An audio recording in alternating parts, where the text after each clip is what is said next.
Negan, the guy who bashed in Glenn's skull and ruled the apocalypse with a barbed wire bat. On TV, he became charming, kind of funny, and sometimes almost a good guy. But the Negan you saw on AMC, that was not the real Negan. You see, in the comics, Negan wasn't just brutal. He was magnetic, hilarious, absolutely vile, and somehow one of the most fascinating villains that Robert Kirkman ever wrote. And believe it or not, the show left a ton of him behind. Today we're going deep into the Negan we never saw in The Walking Dead, the savage moments, the twisted humor, and the ruthless chaos that never made it to screen. If you thought you knew Negan, trust me, you've only seen half the story, so let's take a look. Negan is one of the biggest characters in The Walking Dead, and he's my personal favorite. And regardless of my personal preference, and love him or hate him, he changed the entire series the moment he stepped onto both the page and the screen. And even now he's popping up in spin-offs like Dead City. But here's the thing, if your only exposure to Negan is Jeffrey Dean Morgan on AMC, you're honestly missing half the picture. Because in the comics, Negan was scarier, funnier, way more vulgar, and honestly, way more unpredictable. And I'm not just here to say, oh, the comics were better. Not at all. I actually think both Negans are great in their own ways, but I want to show you exactly how Negan in the comics differs from Negan in the show. Honestly, in a lot of ways, he feels like a totally different character than what we got on screen. And plus, there's some stuff that was either left out or contextually changed, or just toned down. Because let's be real, AMC was never gonna let Negan talk the way he did in the comics. So in this video, I'm sticking to the facts. This isn't me hallucinating comic theories or what ifs. This is just straight up about who Negan was on the page, why he's such an iconic villain, and what makes the show's version feel so different. Let's start by talking about Negan from the comics. And I don't mean just the guy with the bat, I mean the man behind it. Because comic Negan isn't just a villain, he's a whole damn experience. We meet him in issue 100, and he immediately sets the tone by brutally killing Glenn with Lucille. And just like in the show, it's pure, raw, unforgivable horror. He doesn't just swing, he talks during it, he mocks, he grins. From that moment, comic fans knew this guy was built different. But what makes him wild isn't just the violence, it's how charismatic, vulgar, and calculated he is. Negan was a gym teacher before the apocalypse, and yeah, you could totally see it. He's loud, aggressive, always talking, and he swears like it's punctuation. He leads the Saviors with this twisted moral code, like he thinks he's keeping people safe by ruling through fear and order.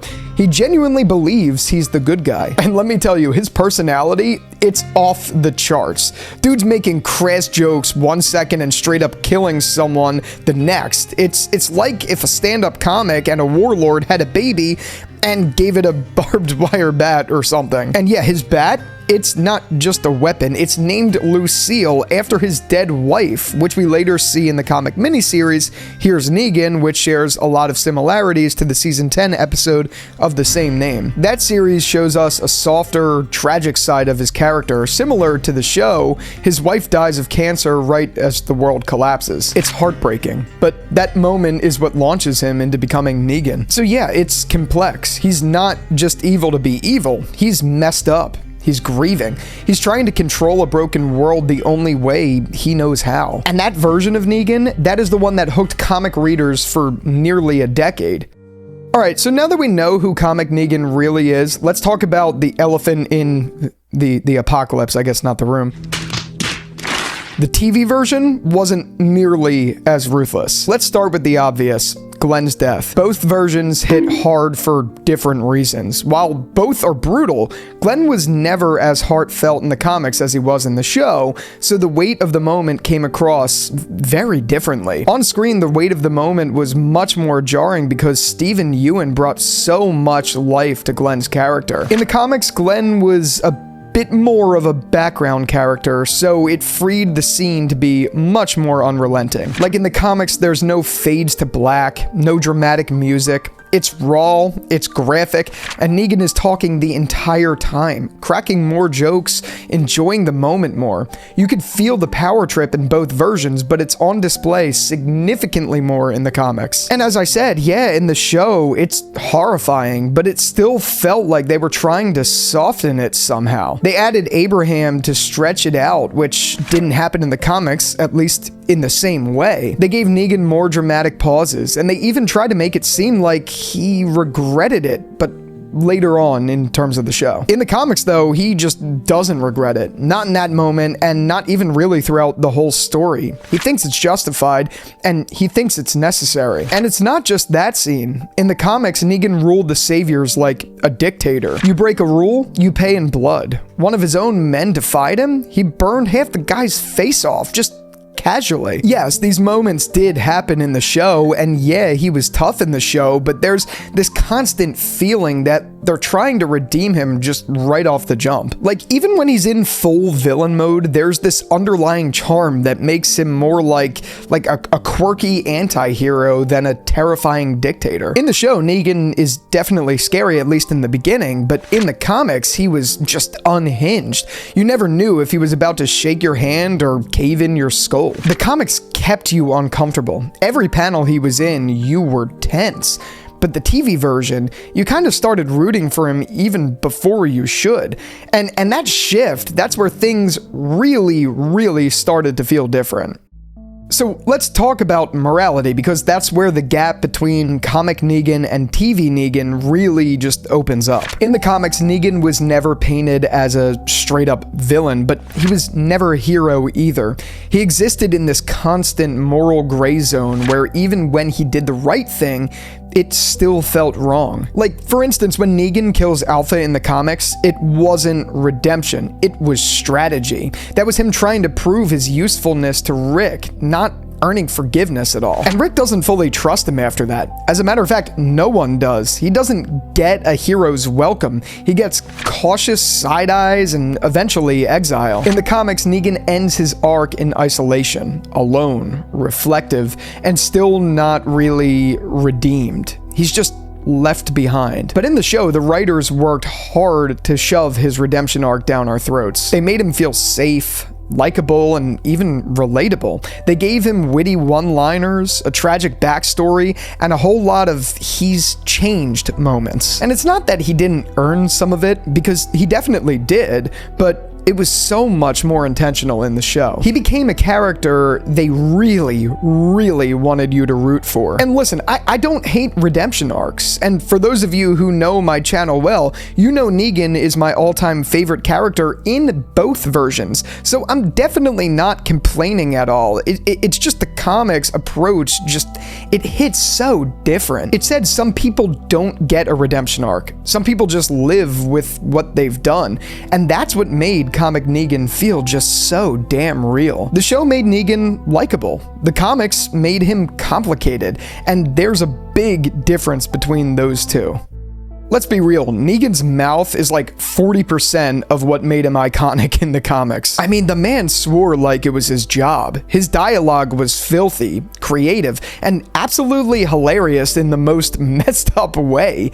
He wasn't just dropping F-bombs, he was crafting profane poetry with every sentence. Every line from comic Negan felt like a dare, like how far can I take this before the reader throws the book across the room laughing or crying. But on AMC, yeah, not so much. They tried to bring that edge, but when you're on basic cable, you're not getting the full Negan. You're getting Negan light. Jeffrey Dean Morgan did what he could, and honestly, he was incredible with what he was allowed to do. The swagger, the voice, the presence, he nailed it all.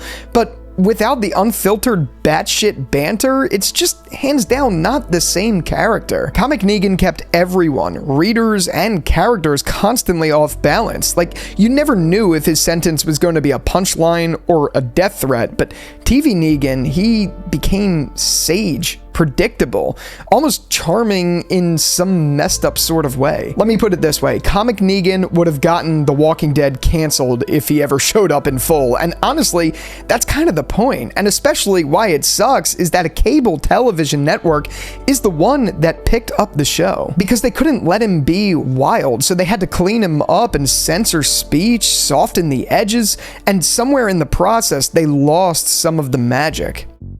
Now, here's where things get frustrating, because even beyond the tone and the language and the moral arc, there are entire storylines from the comics that AMC either trimmed down, reworked, or just ignored. Let's talk about Negan's time in the cell. In the comics, it wasn't just a throwaway redemption montage, it was years of psychological warfare. Negan tries to manipulate Rick, plays games with Carl, and tests the group's moral boundaries. You're constantly wondering, has this guy really changed, or is he just waiting for the right moment to burn it all down again? On the show, he chills in his cell, gives Judith life advice, and boom, we're on the road to redemption. It was way more surface level. And let's not forget how deep his relationship with Rick really went. In the comics, it's complex. There's this weird, twisted respect between them.